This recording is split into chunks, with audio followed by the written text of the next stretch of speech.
आज ये संगठन घोसी विधानसभा के संगठन की समीक्षा बैठक रखी गई थी और इसमें ये देखा जा रहा था कि संगठन का स्वरूप जो बनाया गया था चुनाव के दरमियान, वो संगठन का स्वरूप यथावत है कि नहीं है, इसमें कुछ बदलाव हुआ कि नहीं हुआ।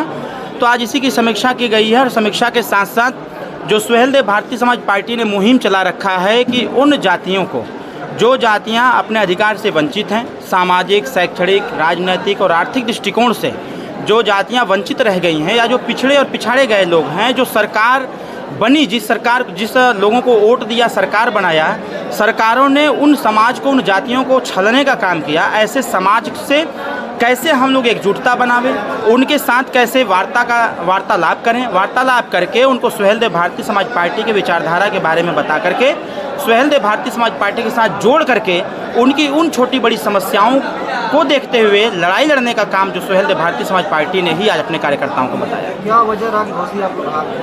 देखिए, कोई वजह नहीं रहा है और जहाँ चुनावी मैदान था, चुनावी मैदान में सब लोग अपनी अपनी ताकत लगाते हैं और यहाँ ये जनता का चुनाव था।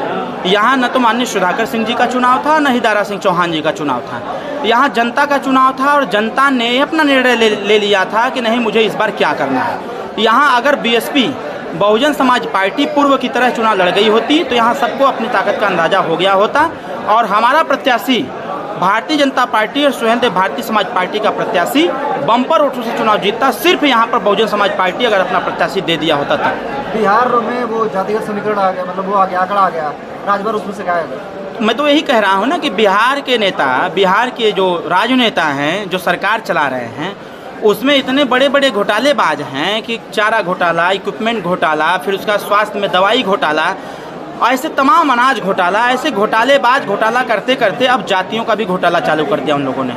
इस पे हम लोगों को आपत्ति है और बार बार हम लोगों ने इस चीज़ को सरकार को भी बताने का कार्य किया है। अभी कल मैं बिहार में ही था, कल भी मैंने इस चीज़ की चुनौती दिया है कि आप अपना एक कमेटी तैयार कर दो और हम अपने पार्टी के कार्यकर्ता नेता लगा देते हैं। आप घूम कर सर्वे कर लीजिए, सर्वे में आपको पता चल जाएगा कि किसकी कितनी संख्या है, किसकी कितनी जनसंख्या है। क्या लगता है आप लोग अभी बिहार चुनाव लड़ने जा रहे हैं, ऐसे में राजभर वहाँ से आंकड़े नहीं बता? देखिए, सरकार के आंकड़े पेश कर देने से किसी की संख्या घट नहीं जाती है, जिसकी संख्या जितनी है वो यथावत बनी रहेगी। तो सरकार तो अपने पक्ष में ही आंकड़ा दिया है, वो तो ये समीकरण तैयार किया है, 2024 के पहले माहौल बनाने का प्रयास किया है कि बिहार में जो वो MY फैक्टर है वो एकदम मजबूत फैक्टर है। तो उनको ये भी पता होना चाहिए कि MY फैक्टर के बाद 27% जो आरक्षण की बात वो कर रहे हैं, 27% OBC, उसके बावजूद इस चीज़ का ध्यान रखना चाहिए कि 36% वहाँ पर पिछड़े समाज के लोग हैं। अगर जातिगत जनगणना हो गई उनके द्वारा अगर कराई गई है तो 36% जिसकी सबसे ज़्यादा आबादी है उसका मुख्यमंत्री होना चाहिए।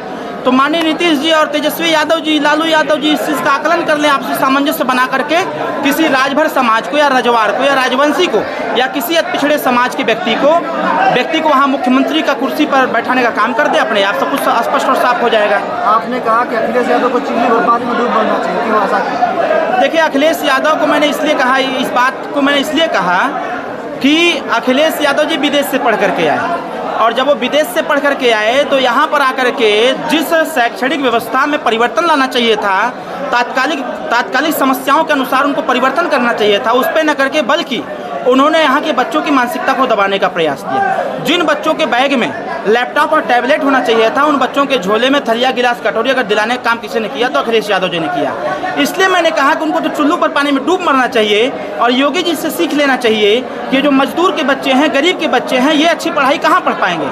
और योगी जी से सीख लेते हुए ये देखे होते कि जिस प्रकार से अटल आवासीय विद्यालय का गठन करके 18 मंडल में सरकार ने बना दिया है और उसमें बच्चों की पढ़ाई भी हो रही है, उसमें मजदूर के बच्चे पढ़ रहे हैं, गरीब के बच्चे पढ़ रहे हैं, दलित पिछड़े के बच्चे पढ़ रहे हैं, वंचित वर्ग के बच्चे पढ़ रहे हैं। तो वहाँ पढ़ाई पढ़ने से जब वो अच्छी पढ़ाई पढ़ेंगे तभी अच्छा ज्ञान प्राप्त करेंगे और जब अच्छा ज्ञान प्राप्त करेंगे तो आगे बढ़ने का भी प्रयास करेंगे। आपने कहा कि घोसी में चर्चाएं चल रही, अरविंद राजभर घोसी लोकसभा चुनाव लड़ेंगे। देखिए, ये चर्चा हमको लगता है कि हमारे पत्रकार साथी कर रहे हैं या फिर जो लोग भी कर रहे हैं, हम उनको धन्यवाद देते हैं कि वो लोग उस लायक हमको समझ रहे हैं, लेकिन अभी उस प्रकार कोई हमारा मन मिजाज नहीं है।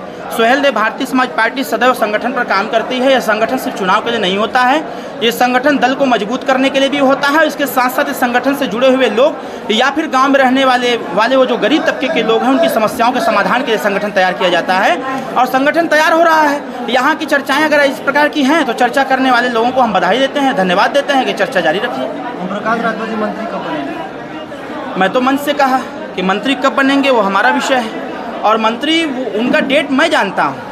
वो जब गठबंधन हमारा हुआ एनडीए की बैठक में हम और नेताजी गए थे, और एनडीए की बैठक के बाद ही तय हो गया था कि वो डेट कौन सा है जिस डेट में शपथ लेना है नेताजी को, वो मैं जानता हूँ, हम जानते हैं, नेताजी जानते हैं। लेकिन बस इतना ही कह सकते हैं कि नेताजी मंत्री जल्द ही बनेंगे। अरे नेताजी पूछ लीजिए, नेताजी कह रहे थे घोषी चुनाव जीतेंगे तुरंत हम धारावी मंत्री बनेंगे। देखिए, घोषी चुनाव जीते चाहे हारे वाला का विषय था, लेकिन ये तो तय है, 100% तय है कि मंत्री तो दोनों बनेंगे, मंत्री तो दोनों बनेंगे। और मंत्री सिर्फ इसलिए नहीं बनेंगे कि चुनाव हार गए, मंत्री इसलिए बने हैं कि जो चुनाव में घूम घूम करके जो 81,000 लोगों ने उठवा दिया है, जिस गौवा को हम लोग जीते हैं, जो घूम करके हम लोगों ने समस्या नोट किया है, उसका समाधान कौन करेगा भाई? जो रास्ते खराब हैं, जो नाली खराब है, आदरी में बताइए, आदरी में आज तक प्राथमिक विद्यालय नहीं है, उस आदरी का प्राथमिक विद्यालय कौन बनवाएगा? अब इस पे जब हमने वहाँ कमिटमेंट किया है, हमने कहा है कि नहीं हम प्रयास करेंगे कि सरकार से वहाँ पर सरकारी विद्यालय बनवाने का काम करवाया जाए, कौन करवाएगा? तो जो हमारा मंत्री रहेगा तभी नहीं करवा पाएगा। तो हर घर विकास हो रहा है, सबका साथ सबका विकास हो रहा है, अभी उतना विकास हुआ नहीं जितना होना चाहिए। देखिए, समाजवादी पार्टी और बहुजन समाज पार्टी की 8 बार की सरकार ने इतना चाँप के विकास किया था, इतना चाँप के विकास किया था कि गरीब खाए बिना मर रहा था। ये अनाज के घोटाला करने वाले लोग गरीब को खाए बिना मुआने पर विवश हो गए थे। थाने पर जिस प्रकार से धनुगाही हो रहा था, इन तमाम तरह की जो समस्याएं थी, जो छोटी मोटी समस्याएं थी, ये विकास वहीं पर बाधित हुआ। ये विकास वहीं पर, इस योगी सरकार में वहीं पर बाधित हुआ जहां पर समाजवादी पार्टी का विधायक रहा है। वो पैसा लूटने के चक्कर में खाली पड़ा रहा। कॉन्ट्रैक्ट उसको मिल जाए, टेंडर उसको मिल जाए जो हमको हमारा परसेंटेज दे दे, और जो परसेंटेज के पीछे पड़ेगा वो विकास नहीं कर पाएगा। अगर विकास देखना है तो जहुराबाद जाकर देख लीजिए। जहुराबाद में ओम प्रकाश राजभर जिस प्रकार से सर्वांगीण विकास कराने का बंदोबस्त किए हुए हैं, वहाँ की सड़कें बोलती हैं, वहाँ के गरीब बोलते हैं, हमको क्या बोलना, वहाँ के गरीब जनता बोल रही है, वहाँ के गांव के लोग बोल रहे हैं कि जो काम आज़ादी के बाद ओम प्रकाश राजभर ने करा दिया वो कोई नहीं करा पाया है। तो कहीं ना कहीं मेरा कहने का जो तात्पर्य है, ये समाजवादी और बहुजन समाज पार्टी और कांग्रेस पार्टी के द्वारा जो किए गए कुकृत्य थे विकास के साथ वो इतने जटिल थे कि उसको सॉल्व करते करते, उसका समाधान करते करते हमारे योगी सरकार जी को साढ़े 6 साल हो गए। मुझे पूरा विश्वास है कि इस 5 साल का कार्यकाल यूपी को, उत्तर प्रदेश को उत्तम प्रदेश बना करके ही दम मानेगा।